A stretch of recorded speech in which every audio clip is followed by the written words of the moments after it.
నూలు నూలులో శతాబ్దాల గౌరవం, పట్టు పరంపరకు ప్రతీక, సంప్రదాయానికి శాశ్వత చిరునామా సఖీ.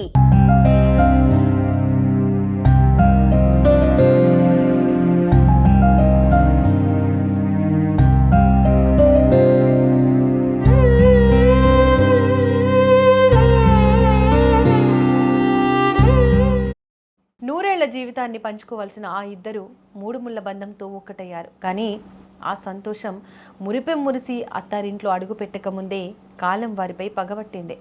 పెళ్ళైన కొన్ని గంటల వ్యవధిలోనే పెళ్లి పందిరిలో విషాద ఛాయలు అలుముకున్నాయి.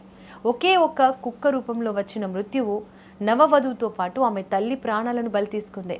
విశాఖపట్నం జిల్లాలో గుండెలు పిండేసే ఈ ఘోర రోడ్డు ప్రమాదం జరిగింది. వివాహ బంధంతో ఒక్కటైన గంటల వ్యవధిలోనే ఆ కుటుంబాల్లో తీరని విషాదం నిండింది. పెళ్లి వేడుక ముగించుకొని ఎంతో ఆశతో అత్తారింటికి వెళ్తుండగా జరిగిన రోడ్డు ప్రమాదంలో నవవధువుతో పాటు ఆమె తల్లి ప్రాణాలు కోల్పోయారు. ఈ హృదయ విదారక ఘటన విశాఖపట్నం జిల్లా అగనంపూడి సమీపంలోని శనివాడ వద్ద జరిగింది.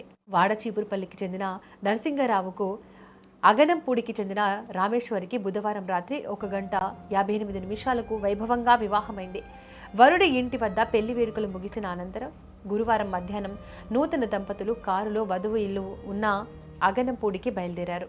వరుడు నరసింగరావు స్వయంగా కారు నడుపుతుండగా కారులో వధువు రామేశ్వరి, ఆమె తల్లి కనక మహాలక్ష్మి, సోదరి వరలక్ష్మి మరియు ఒక బాలుడు నందకిషోర్ ఉన్నారు. కారు ఆగనంపూడి సమీపంలోని రాగానే అకస్మాత్తుగా ఒక కుక్క రోడ్డుపైకి అడ్డు వచ్చింది. దాంతో దాన్ని తప్పించబోయిన వరుడు కారును నియంత్రించలేకపోయాడు. కారు వేగంగా అదుపు తప్పి రోడ్డు పక్కనే ఉన్న కరెంటు స్తంభాన్ని బలంగా ఢీకొట్టింది. ఘోర ప్రమాదంలో పెళ్లి దండలతో ఉన్న నవవధువు రామేశ్వరి తీవ్ర గాయాలతో ఘటనా స్థలంలోనే కన్నుమూసింది. కళ్ల ముందే భార్య ప్రాణాలు కోల్పోవడంతో వరుడు నరసింగరావు షాక్కు గురయ్యాడు. ప్రమాద తీవ్రతను గమనించిన స్థానికులు వెంటనే స్పందించి తీవ్రంగా గాయపడిన మిగిలిన వారిని చికిత్స నిమిత్తం విశాఖపట్నం కేజీహెచ్ ఆసుపత్రికి తరలించారు.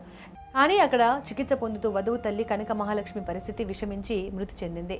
వరుడు నరసింగరావు, వరలక్ష్మి మరియు బాలుడు స్వల్ప గాయాలతో ఈ ప్రమాదం నుంచి బయటపడ్డారు. పెళ్లైన కొద్ది గంటల్లోనే తల్లి, కూతురు ఇద్దరు ప్రాణాలు కోల్పోవడంతో ఇరు కుటుంబాల్లో అంతులేని ఆవేదన మరియు విషాద ఛాయలు అలుముకున్నాయి. వివాహ వేడుకలతో సందడిగా ఉన్న ఇల్లు ఒక్కసారిగా రోదనలతో నిండిపోయింది. ఈ ఘోర ఘటనకు సంబంధించి స్థానిక పోలీసులు కేసు నమోదు చేసుకుని దర్యాప్తు చేపట్టారు. ఆసుపత్రి వద్ద బంధువుల ఆర్తనాదాలు మిన్నంటాయి.